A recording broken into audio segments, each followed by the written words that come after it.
Okay, so we're going to go over the structures associated with the human brain. We have a lot of different views. This is a model of a human brain. We're looking at the right right brain surface, I should say. And then here's the left brain surface. We're going to need to refer to this one at one point. Okay, so we can see the different subdivisions of the brain. As we're looking, here is the cerebrum, one of the cerebral hemispheres. Okay, if we put these two halves together, this whole light colored area would be the cerebrum, and this depression is the longitudinal fissure. This is the division between the two cerebral hemispheres that you see superiorly. If we put this half down, then we can see one cerebral hemisphere here, and we can see the various lobes of the cerebrum, and they're named because of the cranial bones that they're closest to. So we have the frontal lobe, parietal lobe, occipital lobe, and temporal lobe.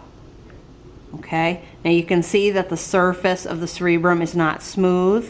It's covered with folds. Each of those elevated folds is a gyrus. The depression in between is a sulcus. Okay, all of the gyri have names. All of the sulci have names. We're just going to learn a couple of them. Okay, so a couple of sulci that we need to know. This one right in here is the lateral sulcus. This is the sulcus that separates the temporal lobe from parts of the frontal, parietal, primarily, lobes. Okay, and this one is an important sulcus. This is the central sulcus, and this separates the frontal lobe from the parietal lobe. Okay, now the central sulcus, when it comes down to the bottom, usually hits a dead end. And if you go over on the medial side, it goes into a dead end also, and that's one way to tell the central sulcus. Okay, also the gyri next to the central sulcus are similar, that they're kind of heading from the longitudinal fissure to the transverse fissure in kind of a linear way. Okay, so the one that is anterior to the central sulcus on the frontal lobe side is the precentral gyrus. The one that is on the posterior side, on the parietal lobe side, is the postcentral gyrus. Okay, the precentral gyrus is the location for the functional region of the primary motor cortex. So we have several important motor areas in the frontal lobe: the primary motor cortex, the premotor area, and then if we look on this left cerebrum, we also have Broca's area, okay, which is our motor area for speech. Okay, so precentral gyrus, primary motor cortex, that's where we initiate our voluntary movements. The premotor area, which is also in the frontal lobe, where we plan physical movements and help access memories of previous movements, motor memories. And then Broca's area, where we create the impulses that generate speech and also plan speech. Okay, now the postcentral gyrus in the parietal lobe is the location of the primary somatosensory cortex. That area receives impulses coming from our various sensory receptors in the body, processes them so we have conscious awareness of them. That is helped by a somatosensory association area, okay, which stores sensory memory, so we have access to those, so we remember what corduroy feels like if we feel it again. We remember what cold feels like if we feel it again, etc. Okay. We also have in the temporal lobe auditory areas. And then in occipital lobe, we have visual cortical areas. Okay. You'll probably go into more detail on some of these areas in lecture, but that's usually as far as we go in the laboratory. Okay.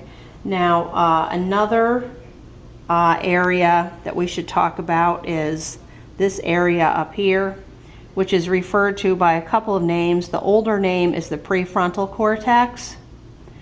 The newer area, or the newer name for it, is the anterior association area. Okay, so this is an area that we really need for complex reasoning, to make good judgments, to kind of control our impulses to do something when it may not be appropriate. It's considered to be the seat for our conscience, etc. Okay, and back here we have another more complex area, which is called Wernicke's area. That's about in this area here. Okay, so it's mostly in the parietal lobe, but it dips down a little bit into the temporal lobe and sometimes even over into the occipital lobe a bit. Wernicke's area is involved in processing speech. Okay, what we hear associated with speech and interpreting that information. Okay, so Broca's area is motor for speech. Wernicke's area is considered to be important for understanding and comprehending spoken word. Okay, so those are all functional areas of the cerebrum. If we turn medially, we'll see this C-shaped white area. This is a commissure that connects the right cerebral hemisphere with the left cerebral hemisphere, and there are several of those associated with the cerebrum, but this one is the largest, and this is called the corpus callosum. And this is here so your left hemisphere literally can communicate with your right hemisphere, so they each know what the other one is doing. Okay, and they can have a coordinated action. Okay. All right, so that takes care of the cerebrum. Let's start moving to other brain areas now. If we go past the cerebrum, as far as cerebrum is what we can see, I should say, then we're going to look in here. This is where the thalamus is. Okay, and we can only see part of the thalamus here. We'll have a better view of the thalamus later on. Okay, and part of the thalamus actually isn't even visible here. It's buried inside the cerebrum. And then this little section down here is the hypothalamus. The area back here is the epithalamus. Those three areas, the thalamus, hypothalamus, and epithalamus, are all part of a brain area called the diencephalon. Okay, now each has different parts. The thalamus is a relay center that passes information from other brain areas to the cerebrum. The hypothalamus is our main visceral control center, very important for regulating different aspects of homeostasis. It also controls our autonomic nervous system and our limbic system. Okay, and then we have the epithalamus. The most notable portion is the pineal gland, and that releases melatonin that we need for regulating sleep-wake cycles. Okay, the next section is the midbrain. Okay, and you can see the superior and inferior colliculus on the back side here. Then we have the pons in this section, and the medulla here. And the midbrain, pons, and medulla are the three components of what's called the brain stem. Okay, so our main brain areas are cerebrum, diencephalon, brainstem. And then within each category, you have different components. So within the cerebrum, going from superficial to deep, we have the cerebral cortex, which is what these gyri and the different lobes are primarily associated with. Then if we dug inside, we'd find the cerebral white matter. And if we dug in deeper, we'd find the nuclei that are buried in that white matter, which are the basal nuclei, okay, associated with skeletal muscle control. Okay, then again, the diencephalon, its three components are the thalamus, hypothalamus, and epithalamus. And then the brain stem and its three components are the medulla, the pons, the midbrain, the pons, and the medulla. Last but not least, this last brain area that we haven't talked about, one of my favorites, because this is what I used to work on when I did research, was the cerebellum. Okay, so you can see the cerebellum is bigger laterally than it is medially. It kind of indents here at the midline. Okay, and here are the hemispheres, these larger areas, and then the indentation here is where the vermis is. Okay, and you can see if we open it up again, you can see the vermis is thinner, doesn't have as much white matter. Over here in the hemispheres, they're larger, and the arrangement of tissue in the cerebellum is similar to what you see in the cerebrum. You have a superficial cortex with a folded surface. Folding gives you more surface area for neurons to live. When you go past that cortex, you get to white matter. And then when you get into the white matter in these sections, you find the cerebellar nuclei. Okay, so the cerebrum and the cerebellum have that same arrangement: gray matter, white matter, gray matter of a cortex, white matter, and then gray matter and nuclei in both of them. Okay? All right, so that takes us from the view of the cerebrum. Let's go to this view.